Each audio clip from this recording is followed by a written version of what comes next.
लेकिन मम्मी जी, दोनों परिवारों के बीच में दुश्मनी किस बात की?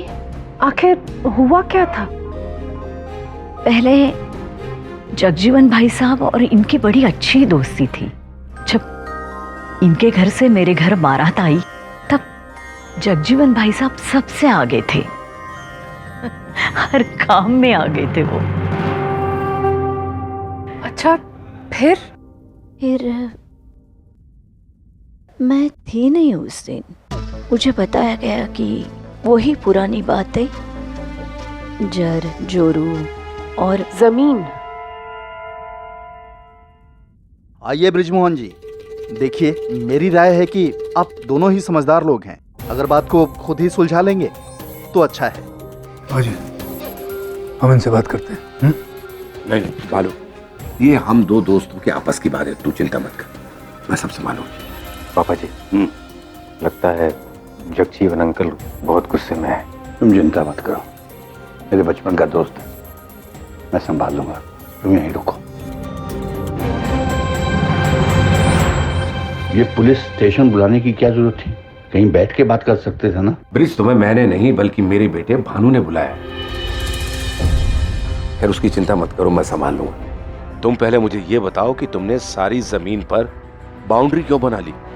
आधी जमीन तो मेरी है ना। यार तेरे सामने ही तो किशोर के साथ सौदा हुआ था ना। अरे हाँ हाँ जानता हूँ, अरे सौदा तो मैंने ही करवाया था। हाँ तुमने करवाया था, मैं कब मना कर रहा हूँ, मेरे लिए करवाया था ना सौदा। नहीं ब्रिज, मैंने तुमसे कहा था कि वो आधी जमीन मैं लूंगा, वो भी सौदे के बाद, और तुमने उस वक्त ना भी नहीं बोला था, याद है ना? हाँ याद है, लेकिन मैंने हाँ भी तो नहीं बोला था।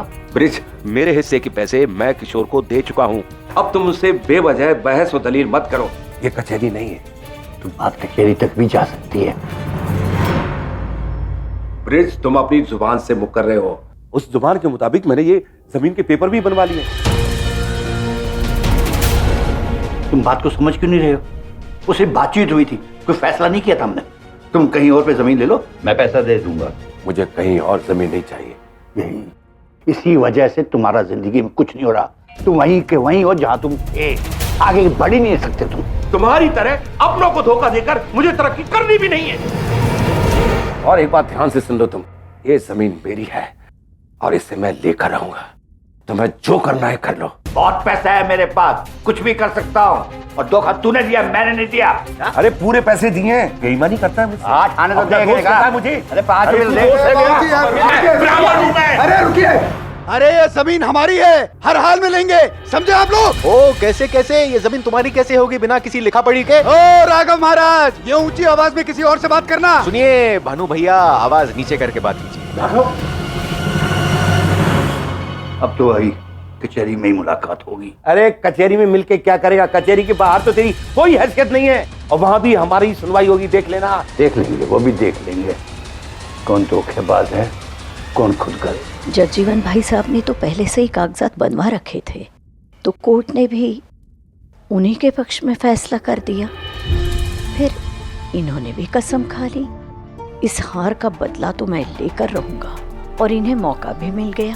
जगजीवन भाई साहब के बरसाती में रहने वाले पूनम और विकास ने घर छोड़ने से मना कर दिया। तब से लेकर अब तक विकास और पूनम की केस ये लड़ रहे हैं, और वो भी मुफ्त में।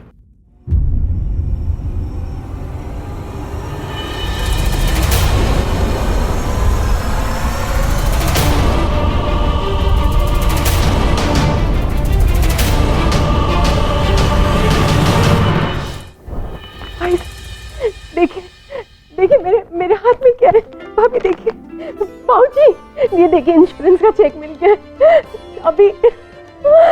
भाई साहब, भाभी देखिए ना, भाई साहब लीजिए, आप अपने हाथ में लीजिए, पकड़िए। अब हमारी सारी मुसीबतें खत्म हो जाएंगी और आप अपना मौन व्रत भी तोड़ सकते हैं।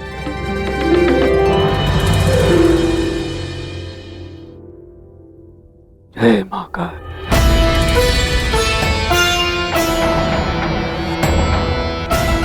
जय मां का। मालिनी देखो कैसे ढोल पीटती हुई सदन के अंदर आ रही। भाई चौखट पर थोड़ा सा तेल, धानवान कुछ तो डलवाओ, ताकि चौखट को लांग कर अंदर आने में महारानी को आसानी हो।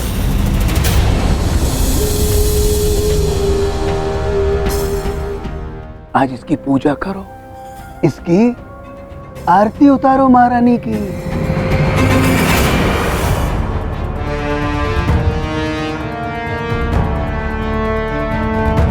क्या बातें हो रही थी दोनों में?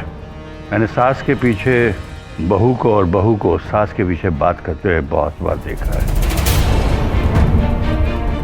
लेकिन ये पहली बार देख रहा हूं कि सास और बहू दोनों मिलकर ससुर के पीछे बात कर रहे हैं। नहीं बताओगे ना? कोई बात नहीं, एक कप चाय तो पिलेगी? चाय? चाय ला। हाँ अभी लाती हूँ पापा जी। चाय मेरे कमरे में भिजवा देना। जी जी।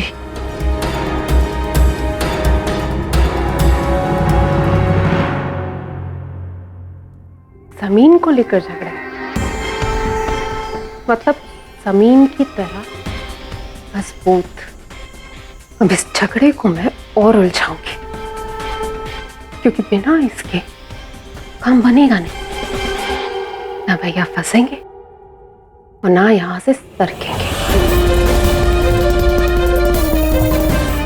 पर ये होगा कैसे? भावना ही है इसकी बीच की कड़ी, कमजोर कड़ी। भाई साहब मैं कुछ समझी नहीं। अरे छुटकन बहू, ये जो उछल उछल के तुम पूरे मोहल्ले में डंका पीट रही हो, आज तुम हमें धन देने वाली, ये तुम्हें शोभा नहीं देता है छुटकन बहू। भाई साहब मैं तो बस खुशी जता रही थी कि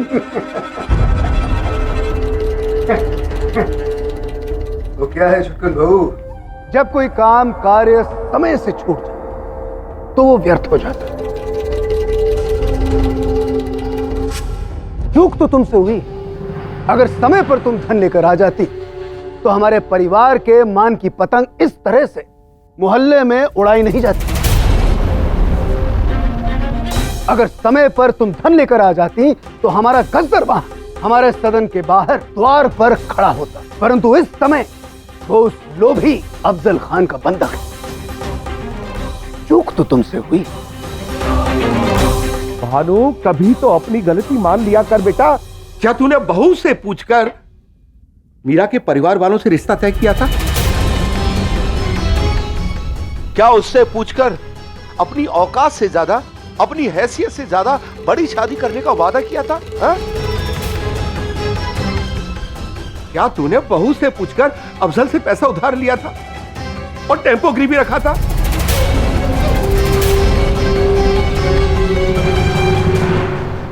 ये सच है कि बेटी की शादी में बाप बिक जाया करते हैं, लेकिन तू मूर्ख बेटे की शादी में सब कुछ बेचने चला है।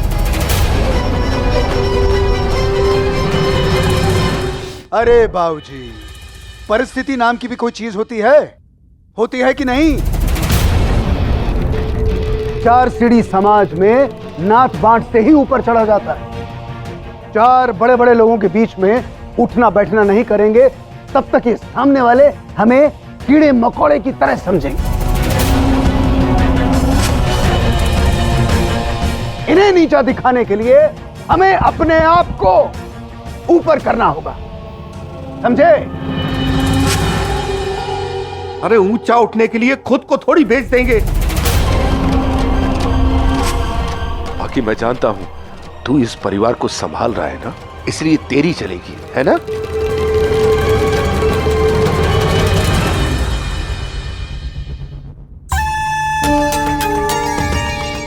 छुटकन बहू, एक आवश्यक बात मैं तुमसे कहना चाह रहा हूं। जी कहिए।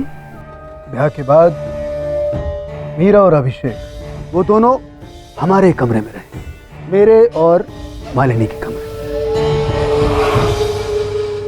और हम दोनों, मैं और मालिनी, तुम्हारे कमरे में रहेंगे।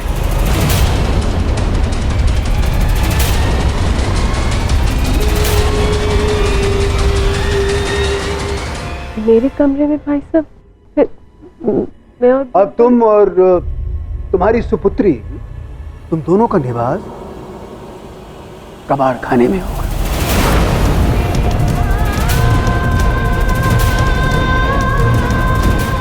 कबाड़ खाना भाई साहब? हाँ, कबाड़ खाने में तो हम दोनों जाके रह लेंगे। लेकिन वो क्या है, तुमने ही तो कहा था कि तुम्हें बरसाती चाहिए। वो क्या कहा था तुमने? मुझे देश की जो न्याय व्यवस्था है उस पर अतः विश्वास, अंत में जीत हमारे केस की होगी, कहा था ना तुमने। बस थोड़े दिन की बात है, उसके बाद तुम अपने बरसाती वाले कक्ष में आराम से जाके रहना। और अगर तुम कबाड़ खाने में नहीं रहना चाहती हो तो फिर बरसाती को भेज देते हैं।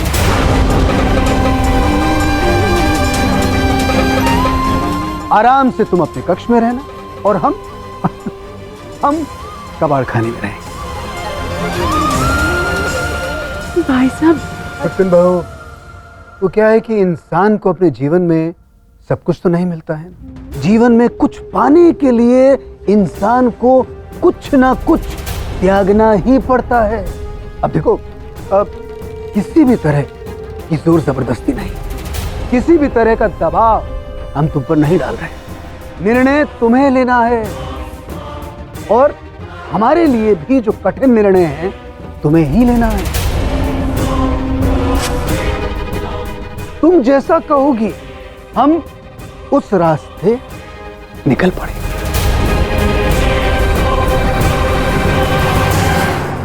चलो ऐसा करो कि एक प्याली गरम गरम चाय पेड़ों के साथ खिला दो। आज क्या है कि हम बर्फी नहीं खाएंगे। वो क्या है ना कि कलेजा भरा है, इसके कारण।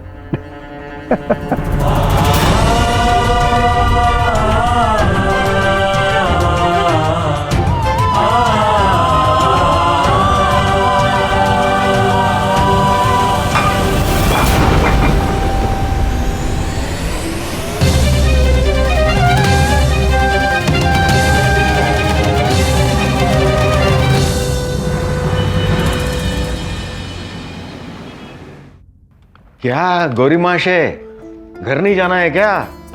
पापा भी बिजी हैं। हाँ भैया, आज थोड़ा टाइम लगेगा। ये स्वाति से रूठ गया क्या? नहीं भैया, स्वाति के साथ क्या, कोई इम्पोर्टेंट क्लाइंट आने वाला। आपने अपने पिताजी से कुछ वादा किया था, मैंने सुना था जब आपके पिताजी आपसे माफी मांग रहे थे।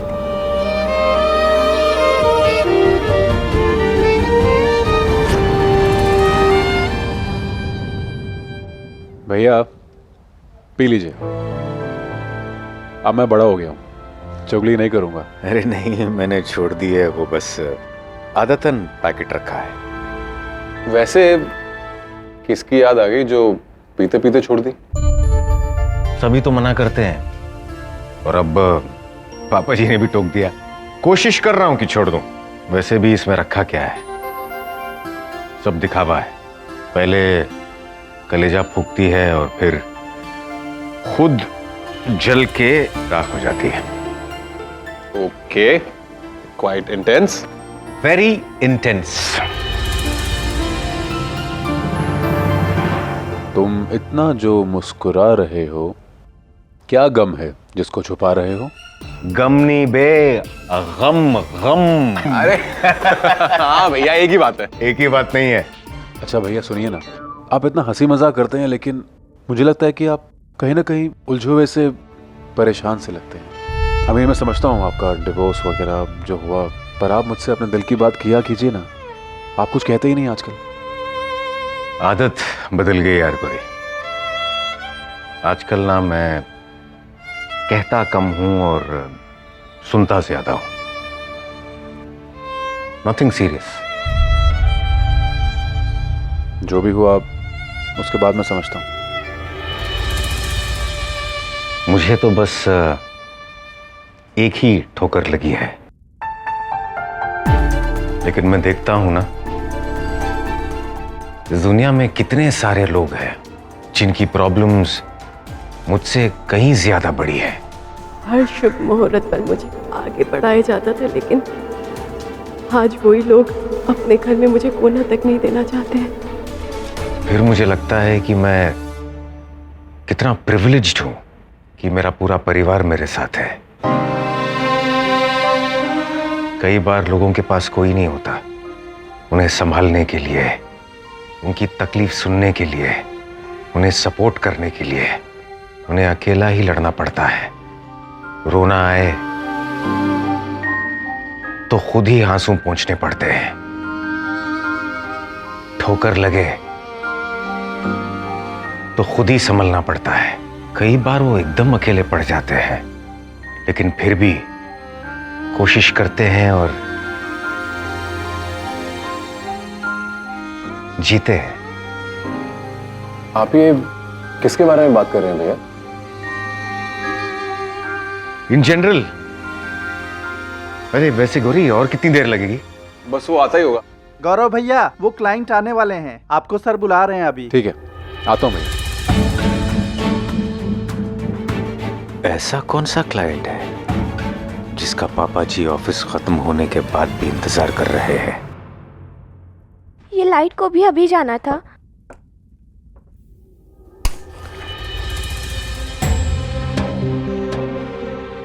लो, खा लो मिठाई।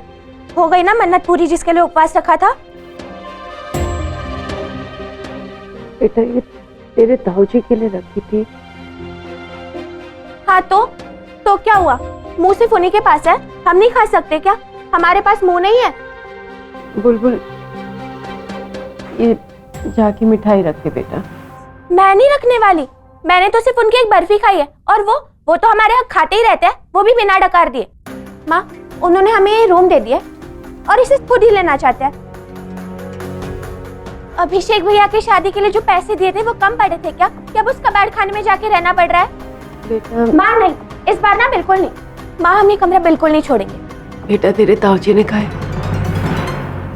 कि इस कमरे में रहना है तो बरसाती वाला कमरा छोड़ना पड़ेगा, और वो हम नहीं कर सकते। तू नहीं जानती तेरे पापा के लिए वो बरसाती वाला कमरा कितना जरूरी है। माँ, मैं जानती हूँ पापा के लिए बरसाती का कमरा बहुत जरूरी था, लेकिन अब तो वो हमारे बीच नहीं रहे, तो फिर आप क्यों उस कमरे के पीछे पड़ी हो?